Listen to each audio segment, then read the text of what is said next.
वजीरपुर से कांग्रेस प्रत्याशी रागिनी नायक नामांकन रद्द करने निकली है। इस समय मैं वजीरपुर विधानसभा के क्षेत्र में हूँ। यहाँ पे आइए इनसे बात करते हैं। रागिनी जी, क्या आपका मुद्दे क्या रहेगा? देखिए, जीवन का अधिकार जो है वो सबसे महत्वपूर्ण होता है। पानी और हवा। केजरीवाल जी और मोदी जी की लड़ाई में दिल्ली की जनता पानी और हवा से भी विमुख हो। वजीरपुर का हालात ये है कि तत्कालीन विधायक लापता रहा 10 साल, जिसके कारण कूड़े कचरे का अंबार है।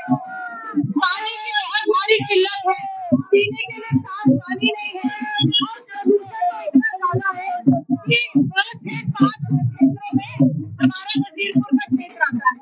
इसीलिए जनता बहुत ही आशा के साथ कांग्रेस पार्टी की तरफ देख रही है। कूद के चली है दिल्ली की जनता, कूद के दिल्ली की जनता दूध की गली है। केजरीवाल आज तो तक शरबत भी पिलाएंगे तो दिल्ली की जनता भूख के नहीं पिएगी, अब टूटेगी। पिछली बार दो टर्मों से काफी वोट गिरा, कैसे मैनेज कर पाएंगे आप? देखिए, लोकतंत्र में जनता को जनार्दन कहा जाता है।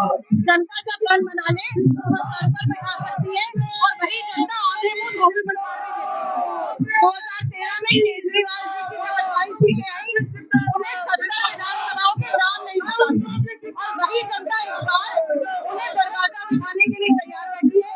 केजरीवाल की पार्टी पूरी दिल्ली में दूसरे नंबर पर आएगी। नंबर भाजपा और कांग्रेस के बीच में है और केवल कांग्रेस पार्टी है।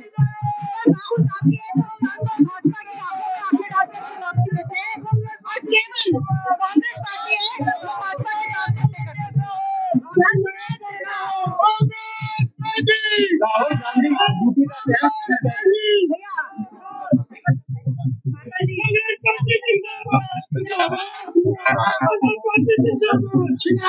राहुल गांधी रात को एम्स में गए थे, बता देते कि स्वास्थ्य व्यवस्थाएं देखिए, हमारे विधानसभा में लेकिन वहाँ आपातकालीन सेवाएं नहीं है, अल्ट्रासाउंड की मशीन नहीं है, एक्सरे की मशीन नहीं है, ओपीडी बड़ी मुश्किल से चलती है। तो ये झूठ बोलकर रीता कॉपी का काम केजरीवाल जी ने किया है पूरी दिल्ली में, उसकी कमाई पूरी तरह से खुल चुकी है। मैं तो कहूँगी कि जो कांग्रेस पार्टी और शीला सरकार ने पेड़ लगाए, हमको पानी तक नहीं दे पाए भाजपा और आप।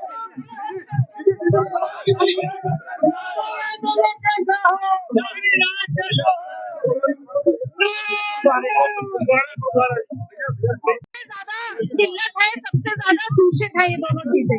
हमारी विधानसभा में आधे से ज्यादा जनता जो है वो कूड़े कचरे के अंबार के बीच में, नाली के करकट के बीच में रह रही है। उनको एक अच्छा जीवन देना, सुलभ जीवन देना, सुविधाएं देना, ये सबसे पहला मेरा कर्तव्य होगा।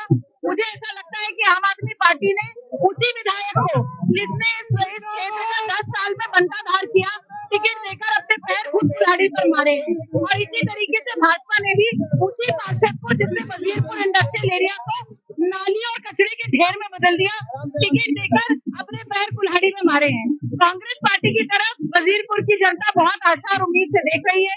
जो शीला जी के 15 साल की विकास की गाथा थी वो यहाँ पर फिर लिखी जाएगी।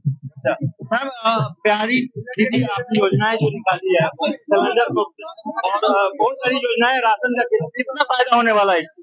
देखिए, मुझे ऐसा लगता है कि मोदी जी ने जो महंगाई बढ़ा दी है पूरे देश में, 45 साल में सबसे ज्यादा बेरोजगारी है, उससे निपटने के लिए कुछ शॉर्ट टर्म मेजर्स लेना बहुत जरूरी है। कर्नाटक में हमने 1 करोड़ 22 लाख महिलाओं को फायदा पहुंचाया।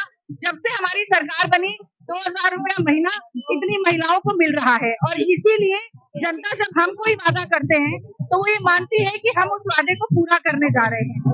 वहीं पर हम जब यहाँ घूमे, 2100 का वादा जो केजरीवाल जी का था, आज महिलाएं खुद कह रही है कि जब अकाउंट नंबर नहीं लिया तो फिर पैसा कहाँ पहुँचाओगे? अगर दे सकते थे तो 10 साल तक क्यों नहीं दिया? पंजाब में वादा किया, वहाँ पर भी कुछ नहीं दिया।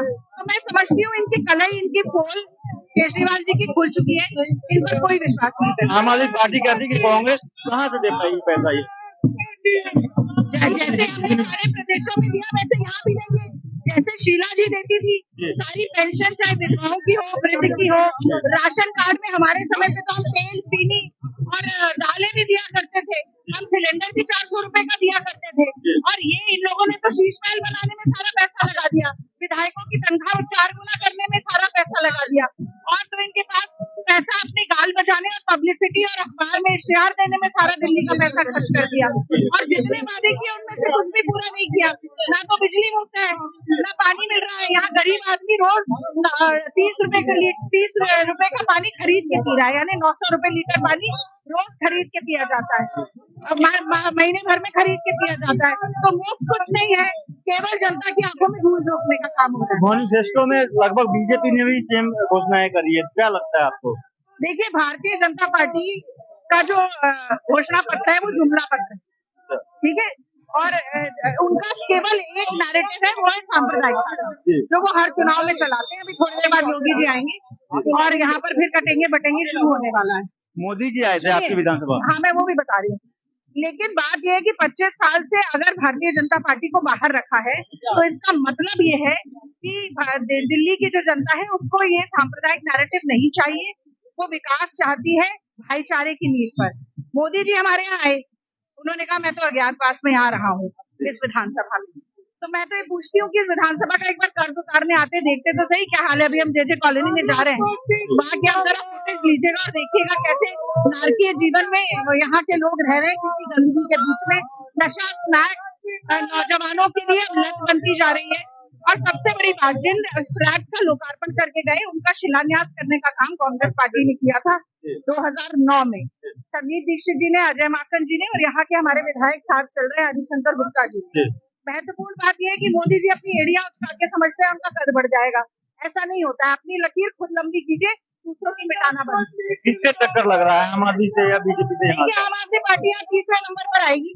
टक्कर भाजपा और कांग्रेस के बीच में है, और वो तो मैं कहूँगी टक्कर भी नहीं है। क्यों पड़े हो चक्कर में, कोई नहीं है टक्कर में। तो ये थी कांग्रेस प्रत्याशी रागिनी नायक जो वजीरपुर विधानसभा में है, पर्चा दाखिल किया है और ये दावा कर रही है कि जीत कांग्रेस की होने वाली है। आनंद कुमार दिल्ली।